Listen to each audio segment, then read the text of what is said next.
At kung hindi yan bibigyan po ng pansin itong sila Gatchalian, may ibang usapan na yan. Ibang usapan na yan. Mararamdaman natin kung talagang sila nandidiyan sa pagtatakip. Okay, shout out po sa ating lahat, sa ating mga subscriber po na nandyan lagi sa ating YouTube channel. Sa ating mga subscriber na araw-araw din na nagko-comment. Sa mga silent dyan na nanood lang sa ating video pero sumusuporta. At ulitin ko sa mga supporter natin na nandyan ho lagi sa ating comment section. Maraming salamat sa inyong suporta ha. Kasi nandyan lang ho kayo. At dito lang din ako. Okay? Sa aking mga kababayan sa Pilipinas, sa San Carlos, Pilar Bohol mismo na probinsya na diha sa Pilipinas. Mga Pilipino na nag-migrate sa iba't ibang lugar, sa Pilipinas man, kung saan napunta, ang mga Bulanon ba? Mga Bulanon di ay, ang tinutukoy.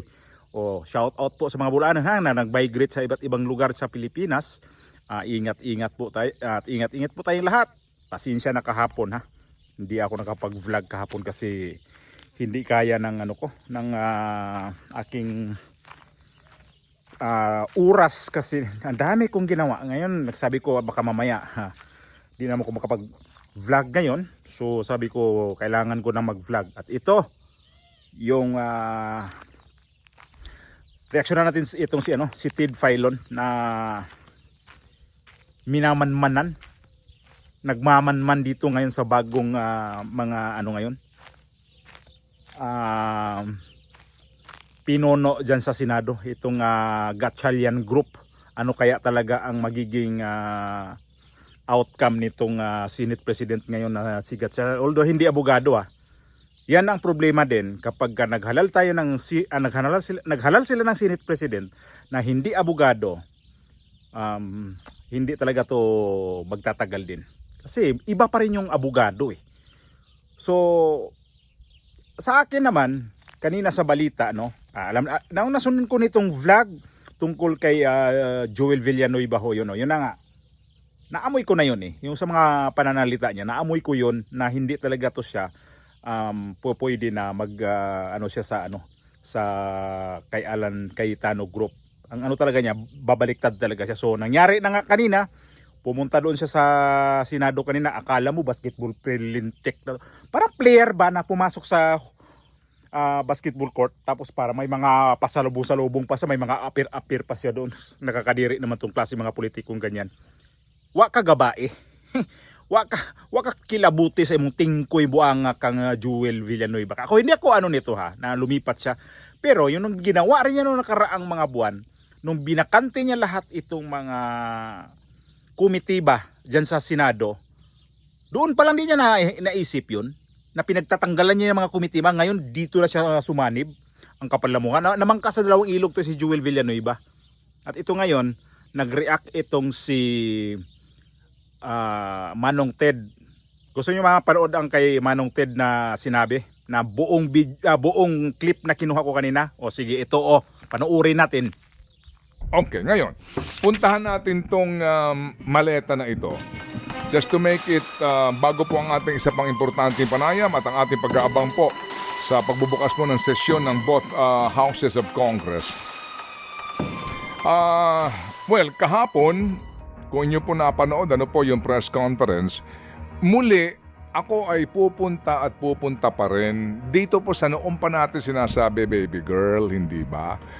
Sa mga pagbabanggit po ng mga pangalang ito. Kasi nga, sa totoo lang, kapag babalikan mo yung mga yung mga unang nagdaan na mga testimonya, yung pong itong si Orly Gutesa, yung video ni Saldico, yung mga affidavit nitong mga taga-DPWH, maniniwala ka naman at maniniwala doon sa ilang mga salaysay nila nung una pa. Pero ngayon po, nagkakaroon ng duda kasi nga may sinasabi na pabago-bago. Yun po nakakabikos dun eh. Kaya ang iba nagsasabi nga na, totoo ba to? Nadagdag na naman si ganito, totoo ba to? Yung una nandoon yung pangalan, nawala.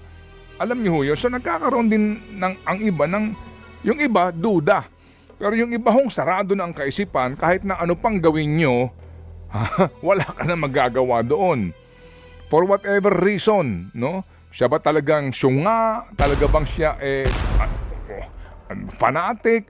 Ano man po, wala ka na magagawa doon. Pero kung talaga pong iisipin natin at bubusisiin po itong isyong ito, babalik at babalik ako sa akin lang ito. Una, sa main issue, dapat ituloy ng Blue Ribbon Committee ang hearing na ito. Yan po ang aking paninindigan. Ituloy ito. Kahit na po hindi sila Cayetano ang may hawak o may chairmanship sa komite. So ngayon po mga kapatid, meron silang sinasabi, si Ginoong Cayetano tinanggap na niya na yung kanilang isang kapanalig lumipat na sa kabilang kampo. Alright. So, magkakaroon daw po, sabi po ni Senator Raffy Tulfo kahapon sa ating panaya, most likely po magkakaroon na po ng paghahalal sa mga chairman. And then, impeachment trial. July 27 po, yung second regular session ng Kongreso. So doon po, simulan na naman po ang trabaho nito mga committee ito. So kung maaari po, gawin ng priority. Yung sinasabi po nitong si Ginoong Cayetano na ano ngayon, kung sa inyo na ang majority, ano ba ang Blue Ribbon Committee? Center ba ito ng ating diskusyon dito at trabaho? Ay oo naman, I agree. At kung hindi yan bibigyan po ng pansin itong sila Gatchalian, may ibang usapan na yan. Ibang usapan na yan. Mararamdaman natin kung talagang sila nandidiyan sa pagtatakip. Noong ko pa sinasabi ito paulit-ulit na. Ay ayoko ho namang araw-arawin to. Baka magsawa na rin kayo. O sabay-sabay natin napanood yun. So tingnan nga natin kung ano nga ba talaga ang kahinatnan nito ngayong bagong liderato ni Gatchalian at itong Senate Blue Ribbon Committee nga ba ay ituloy-tuloy ba ho ito? Kasi nga sabi nga nila, di ba? Matagal na hong iba dyan na pangalanan pero bakit hindi inimbestigan? Bakit hindi pinatawag? Oo, tawagin nyo na.